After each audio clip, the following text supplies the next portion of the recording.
Não tinha colocado para gravar o negócio. Tem formulado meu caráter cristão, a minha vida cristã, tem realmente me tornado verdadeiramente um adorador e coisas que eu não era antes. Mas quero deixar só um pouquinho de informação para você e eu quero que você saia daqui pensando sobre o assunto. Eu quero que você saia com o desejo de prescrutar mais, de aprofundar mais da maneira que você achar melhor. Eu escrevi uma introdução pequena e eu escrevi assim: a base de nossa fé é a salvação em Cristo. Creio que se não estivermos coerentes com a palavra de Deus a esse respeito, de como ela acontece, de quem éramos, de quem somos, corremos o risco de ter uma visão distorcida das Escrituras, da natureza e do caráter de Deus.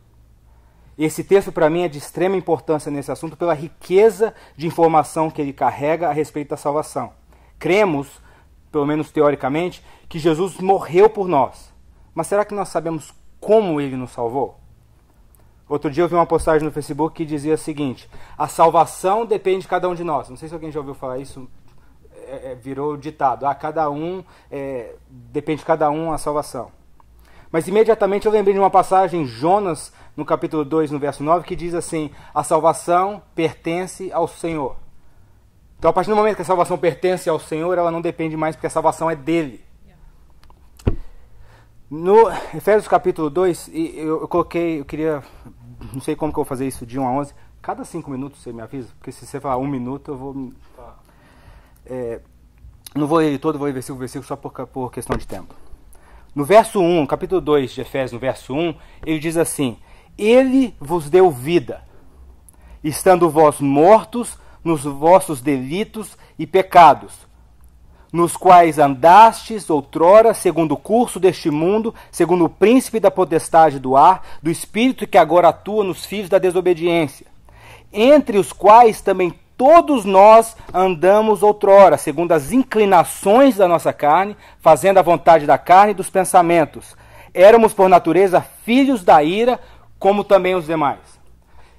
Isso, para mim, está mostrando qual que era a condição e qual que é a condição de todos os homens fora da pessoa de Cristo. Todo mundo que não está em Cristo está nessa condição. Essa condição é de que, estando vós mortos, ele vos deu vida. Quer dizer, antes de Jesus nos dar vida, nós éramos o quê? Mortos. Essa palavra morto no original quer dizer morto mesmo, não tem diferença nenhuma, quer dizer morto. Ele não tem vida, ele não tem capacidade de fazer nada. Eu pedi aqui ao nosso amado irmão, que já deve ter dormido, para ele ser o meu cobaia. Não, ele é voluntário, cobaia é sacanagem. Ele está morto, tá bom? Eu queria colocar isso aqui só para a gente poder visualizar alguma coisa. Alguém que já foi em funeral alguma vez? Qual que é a participação do morto no funeral? Nós vamos ver lá o irmão até agora. Qual que é a participação do morto no velório? Eu não tenho participação nenhuma. E no Brasil fala beber o defunto, né? O pessoal faz festa, come, bebe. O que o defunto está cheio da coxinha? Ele sente cheio da coxinha? Não. Ele sente cheio do café? Não. Ele tem vontade de alguma coisa, de participar de alguma coisa que o resto da festa está participando? Não. Então ele está morto. A Bíblia diz que espiritualmente nós estávamos mortos nos nossos pecados e delitos. Quer dizer, nós não tínhamos vontade de nada. E eu acho interessante que o texto, em uma certa parte, ele diz que nós também, outrora, andávamos igual a essas outras pessoas, que muitas vezes a gente aponta o dedo, recrimina e julga. Nós éramos também desse jeito, inclinados com as inclinações da nossa carne, fazendo a vontade da nossa carne. Aqui, claro que aqui a nossa visão está morto fisicamente, mas morto espiritualmente, ele estaria andando pela rua, certo? Só que esse morto espiritualmente, a vontade que ele tem para exercitar aquilo que ele tem de livre, ele vai fazer o quê? Ele vai buscar aquilo que é da vontade dele, aquilo que é a inclinação da carne dele. Então a vontade de quem está morto, de quem está fora de Cristo, é fazer a própria vontade, não a vontade de Deus. Aí no verso 5, a partir do verso 4, a gente começa a ver... Paulo mudando um pouquinho no que ele está falando, mas logo em seguida, no verso 5, ele já repete de novo para dar ênfase nisso. Ele diz assim: mas Deus, sendo rico em misericórdia, por causa do grande amor com que nos amou, estando nós mortos, de novo, estando nós mortos, para fazer ênfase que você estava morto nos vossos pecados e delitos, estando nós mortos em nossos delitos, nos deu vida juntamente com Cristo. Aí ele diz: pela graça sois salvos. Então, eu quero só passar uma imagem para você, mais ou menos daquilo que eu creio que é a salvação. Sabe por quê? Porque se ele está morto, aqui nós estamos velando agora o morto. Se Jesus aparece aí naquela porta agora, esse morto pode falar assim: Jesus, eu quero sobreviver? Eu quero ressuscitar? Não, o que Jesus tem que fazer? O que Efésios 2 está falando para mim é: Ele deu vida. Ele te deu vida. Amém. Então ele tirou você de uma situação que você estava, que você não tinha como se ajudar, e a Bíblia está falando que ele te deu vida. Porque pela graça sois salvos. Pela graça sois salvos. E dentro daquilo que eu entendo de graça na Bíblia, graça é de graça. Você não paga por ela. Ela é de graça. Ele não fez nada para querer buscar a Deus. Porque em Romanos capítulo 3 diz que nós não tínhamos capacidade, o homem não existia nenhum justo, nenhum sequer, não há quem busque a Deus. Não tem ninguém aqui que pode falar assim: eu busco a Deus porque eu quis. Eu vim para a igreja porque eu quis. Porque se você começar a pensar, você vai ver que uma série de coisas aconteceu até o dia que você chegar aqui. A irmã Cristiane estava tirando sarro de mim e falou assim: ah, mas se quando chegar lá, eu vou perguntar para ele: eu sou predestinada? E a minha resposta, no meu ver, seria: bom, se você está aqui, a resposta já está dada. Aí ele continua dizendo, e olha só como eu vejo isso. E ele, pela graça, sois salvos. No 5 ele ainda fala: ele nos deu vida juntamente com Cristo, que é a única maneira de você ter vida, pela graça sois salvos. No 6, e juntamente com ele nos ressuscitou e nos fez assentar nos lugares celestiais em Cristo. Como que você assenta nos lugares celestiais? Porque, não, eu obedeci, eu fiz força para chegar lá. Não, ele pegou você e ele te assentou lá. E depois eu vou falar para você por que isso me leva a adorar mais a Deus, me leva a querer servir mais a esse Deus. Aí a gente pergunta: mas por quê? Me perguntaram esses dias: mas por que Jesus ia me salvar e não salvar o outro? Por que eu fiz, o que eu tenho de especial que o outro não tem? E a minha resposta é: você não tem nada de especial. Não existe nada dentro de nós, não existe nada intrínseco na gente que faça com que Deus: eu vou salvar aquele porque ela é tão especial. Não, você não tem nada especial. Como o pastor Fábio falou aqui, não tem nada, Deus não pode requerer nada da gente porque não tem nada. Até o próprio Davi falou assim: o que eu poderia dar ao Senhor? Tudo é seu. Como é que eu vou te dar alguma coisa que já é seu? Eu vou dar a minha vida para o Senhor. A sua vida já é dele. Você sendo crente ou não, a sua vida é dele. Eu recebi ele como meu Senhor. Jesus é Senhor da sua vida, sendo você crente ou não, porque ele é Senhor do mundo. Do Senhor pertence a terra e a sua plenitude. Então uns vão glorificar a Deus com o senhorio de Cristo na presença de Deus, outros vão glorificar a Deus na senhorio de Cristo fora da presença de Deus. No 7 ele responde: para mostrar nos séculos vindouros a suprema riqueza da sua graça, em bondade para conosco, em Cristo Jesus. Só porque ele é bom. Por que Deus me salvou? Porque ele é bom.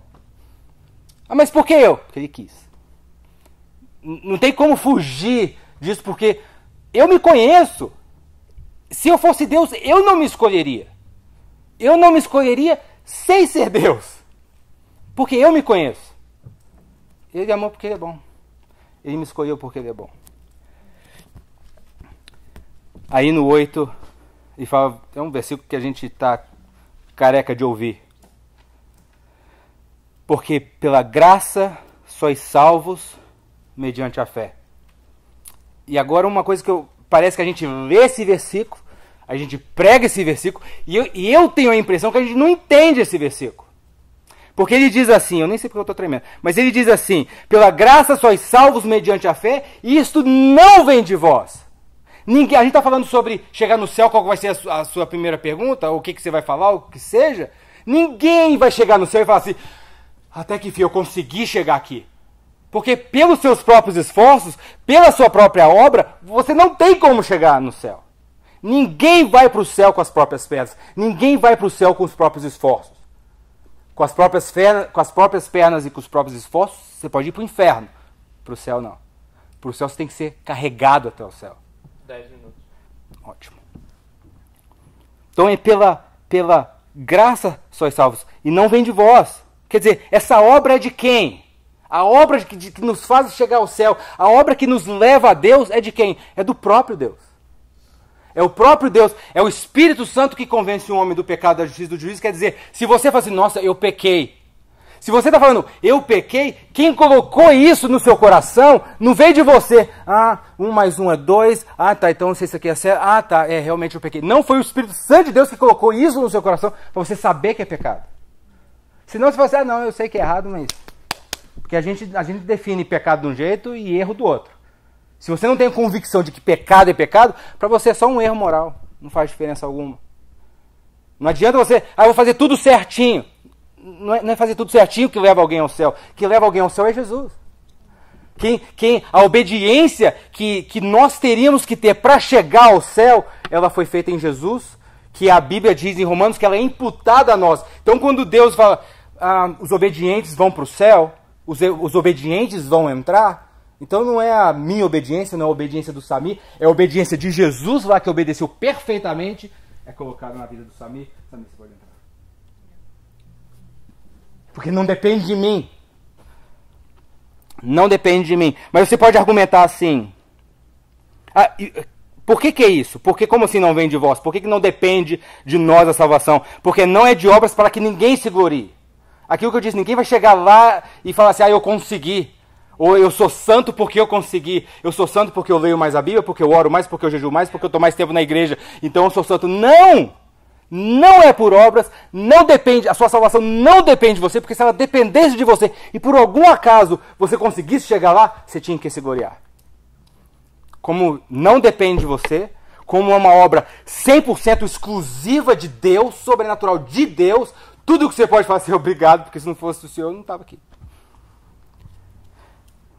Não de obras, para que ninguém se glorie. E ele fala, pois nós somos feitura dele, criados em Cristo Jesus para boas obras, as quais Deus de antemão preparou que nós andássemos nela.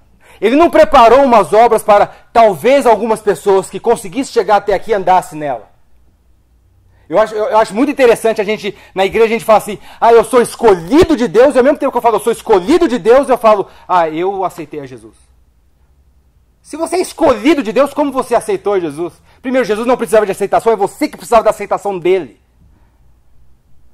Eu encontrei Jesus, Jesus não estava perdido, o perdido era você. O perdido era eu não encontrei Jesus, eu estava perdido. É ele quem me encontrou, machucado, com frio, perdido, e ele me colocou, sarou minhas feridas, me colocou nas costas e me voltou lá junto com as 99 ovelhas que ele tinha deixado lá no pasto para ir me buscar. Eu quero que você abra mais um texto, Ezequiel capítulo 36. Eu podia só ler, mas eu quero que você abra, eu quero que você veja. E é a minha conclusão. Ezequiel capítulo 36, começando o verso 24.